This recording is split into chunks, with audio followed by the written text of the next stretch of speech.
Good morning. Thoughts from the car today on this Wednesday.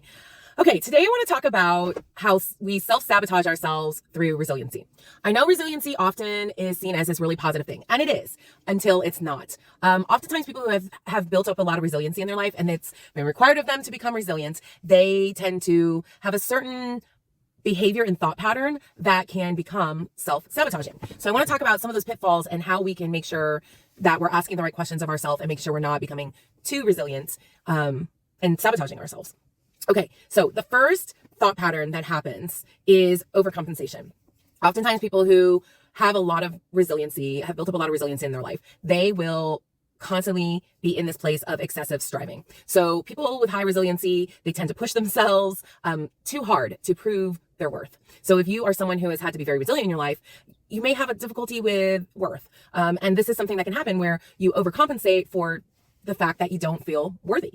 And I have felt this, I have done this. And what the problem is that it leads to burnout, and you become relentless in your effort. And this just leads to the physical and emotional burnout because it's just not sustainable.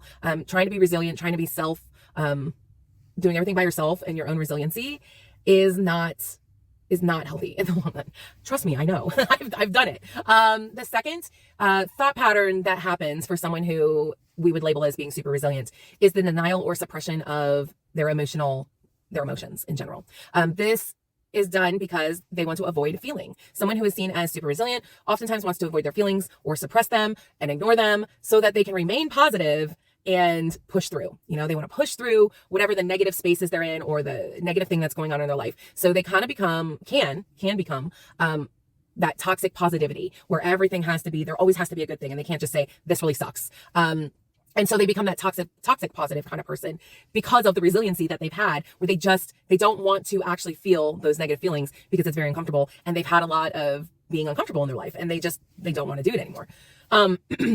And so the problem with this is that this actually delays healing. It prevents the proper processing of trauma or difficult situations that someone is facing. And this leads to long-term consequences for your life, for your relationships, for your career, for your overall well-being and health.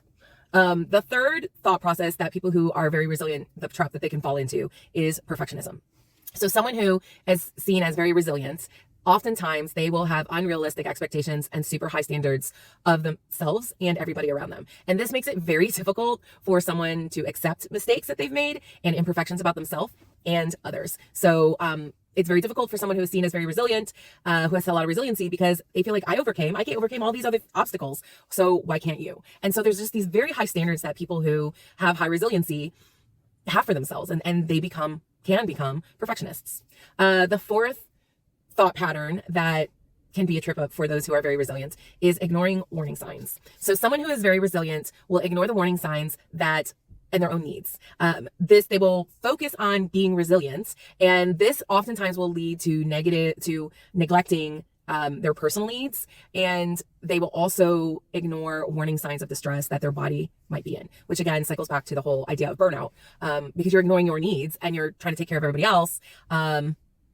And because you're resilient, you don't feel like you can ask for help. And this oftentimes also will have the very resilient person to mask their pain. And this is talking about both physical pain, mental pain, emotional pain, any kind of pain. Someone who's very resilient will mask it. And it makes it very difficult to address underlying issues that you may have before they escalate, because you're masking your pain. I have gone through this. I have done this. I was in a very painful situation for several years, and I masked it most of the time because I didn't want to deal with it, one. And two, everybody saw me as this very resilient person, very strong person. And so you just mask your pain, and you're not trying to deceive anyone, but you want to be that resilient person that other people see you as. And so you mask your pain. And then before you know it, the pain has escalated to the point where you can no longer mask it. It's just too real. And then I think the fifth, thought pattern that happens when you're seen as someone who's very resilient is you have this over-reliance in general on your resiliency. So you expect too much of yourself, and you believe that your resiliency can solve all the problems, that if you just push through, that if you just keep going and persevere, that the problems will be solved. And this also means that someone who is seen as very resilient can also neglect others' support because you're relying on yourself. You're relying on your own resiliency and not allowing other people to help and support. So there is a difference between actually being resilient and being someone who pushes through. So kind of what I was talking about there is maybe you are very resilient, you have built a lot of resiliency, but the problem is you've fallen over into the pushing through. And there are some key differences. So someone who is resilient, that means that they have very good adaptability. And this means that they can adjust and bounce back from setbacks. Okay. That means you have to acknowledge the setbacks. Someone who is resilient has emotional regulation. This means that they have higher emotional intelligence. And this means that they have a capacity to manage their emotions very effectively. And they're able to actually process through and feel the feelings, which means you have to acknowledge the feelings. And someone who is very resilient has perspective. So this means that they often have a positive outlook, and they see challenges as opportunities for growth. So that's what resiliency is. But actually, like, pushing through is a little different. So when we're pushing through, that means that there's this determination, and the determination is about persevering despite any difficulties at all costs, which again leads us to the burnout. And then there's effort. Being someone who wants to push through in your resiliency in unhealthy ways, oftentimes they are giving very significant physical, emotional, and mental effort towards everything. And it's very difficult to maintain. And then someone who is pushing through beyond their own resiliency is single-mindedness. That is a pitfall of it, is that this leads to tunnel vision and neglecting other aspects of your life because you're constantly trying to be resilient and do more, be more for others, oftentimes, for their perspective of you, rather than just doing your own thing and knowing your own capacity and limits. Okay, so resiliency, though, is good, right? Overall, resiliency is good because true resiliency of those key things that I told you about, in addition to those key things about what makes someone resilient, is resiliency in and of itself helps us cope with stress, okay? It helps us problem solve. Resiliency helps us to adapt to change. Resiliency gives us that more positive outlook, like I said. And resiliency in and of itself is designed to help you build stronger relationships, not push people away. And resiliency is not about trying to think of yourself as invincible. Resiliency is not about being invincible because we're not, because we're all human. So those are things to think about when we're talking about resiliency. There are some questions we can ask ourselves. Are we trying to be resilient, or are we trying to use our resiliency to push through in unhealthy ways? And here are a few questions that I think in certain areas of our life that can be very helpful for us. So questions that we can ask ourselves when we're talking about like our physical health, is that, are we having chronic fatigue? Are we constantly tired? This is a good question for us to ask ourselves of whether or not we are actually being resilient or pushing through in an unhealthy way. Are we neglecting our basic needs? This is a question we can ask ourselves. Another question we can ask is, emotionally, are we being distant? Are we being distant with all people emotionally, or are we disconnected and numb? This is a question that we can ask ourselves to make sure that we're taking care of our physical self as well as our emotional and mental self. And are we living in complete stress and anxiety? Are we in a place where all we're feeling is stress and anxiety? So that's how the questions we can ask about our physical health to make sure that we're not being overly resilient and sabotaging ourselves in the long run. The second set of questions we can ask ourselves is about our relationships and relationally. The questions we can ask ourselves to make sure that we're just being resilient and not pushing through is, are we pushing our loved ones away? Are we isolating ourselves? The next question is, are we feeling resentful, or are we feeling overwhelmed by other people's needs? That's a good question. The third question is, are you sacrificing your own needs for others' needs? Too much. Are we sacrificing our needs to please others for their needs? That's a hard one, especially as a parent, because oftentimes that's what we do as parents. But that's the thing, is that at some point we cross over from being resilient into just pushing through. And that's where we have to find that point. We have to find that boundary.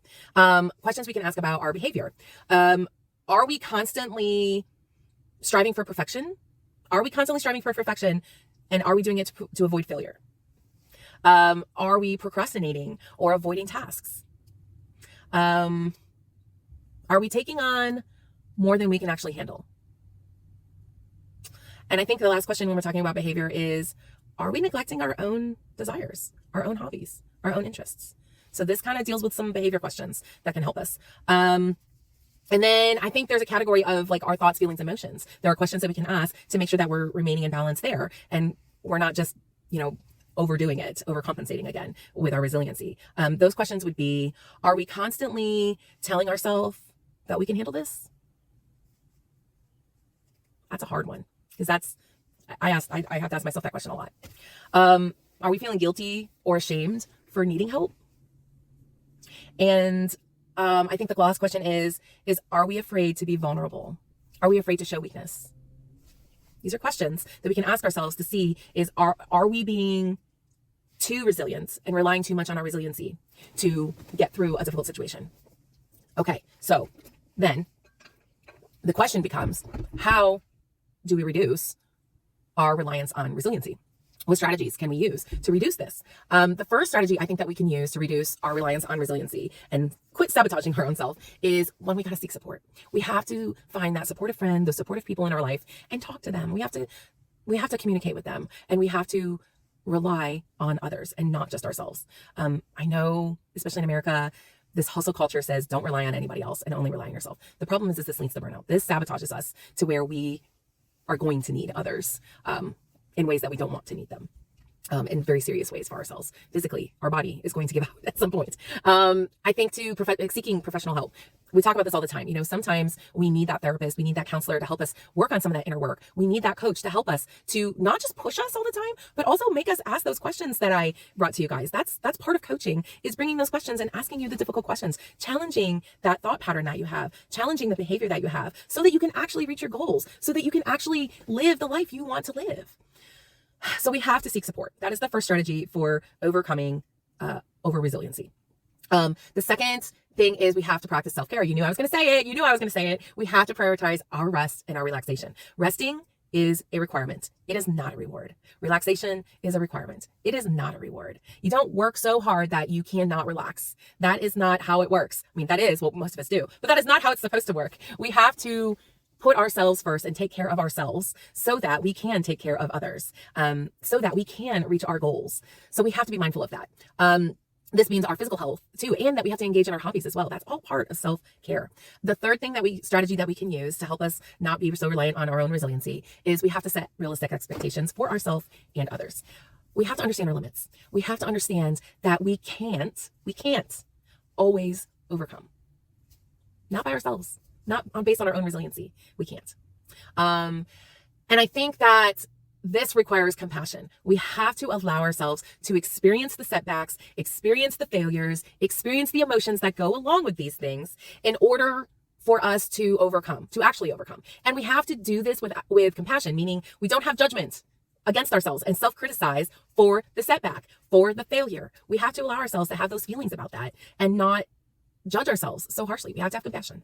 The fifth strategy for overcoming our overcompensating resiliency is we have to be very specific with our needs. We have to be very specific with our needs and talk to people about what our actual needs are when we are looking for support. This means that we have to communicate very clearly what our needs are, and we have to avoid those vague requests. We have to say, I need your help with, and then say the exact thing that we need help with. It's not about, I could use some help. No, you have to be very clear and very direct with what your needs are. And I think it's very important for us to also understand the sixth thing is that our resiliency in and of itself is a coping mechanism. So we have to find a different alternative coping mechanism in order to be able to not be sabotaging ourselves all the time and being completely reliant on our own self and our own resiliency. So this means that we have to explore mindfulness, which means we put ourselves in the present moment and we're not going to judge thoughts and feelings that come through. And this also means that we have to find some creative outlets. So other creative outlets, like journaling or things that allow us to overcome the setbacks and the difficulties that we have, that we're going through. And then there's more. The next strategy would be expressing gratitude. We haven't talked about gratitude for a little while. So we have to express gratitude, especially to those who are helping us, making sure that we're expressing gratitude and just practicing gratitude on a daily basis, knowing and realizing all the things that we have around us and all the good that is in our life. Just acknowledging it and expressing gratitude for it will change our mindset in so often, so that we can do are we on 8? I think it's the eighth strategy, which is avoiding shame and guilt. So when we avoid shame and guilt, this reminds us that we are not a burden to others. We are not a burden in this life. We are worthy of help and love. And I think this also means that we have to challenge those negative thoughts that are going to come up because we're human and they're going to come up. Okay, I think that's it. So your challenge is I want you to ask yourself those questions that I brought up earlier. All those questions about our physical health, behavioral health, our thoughts and feelings, and our relationship health. Ask yourself those questions. go through them and let's see where you're at with your own resiliency. All right, guys, have a wonderful Wednesday.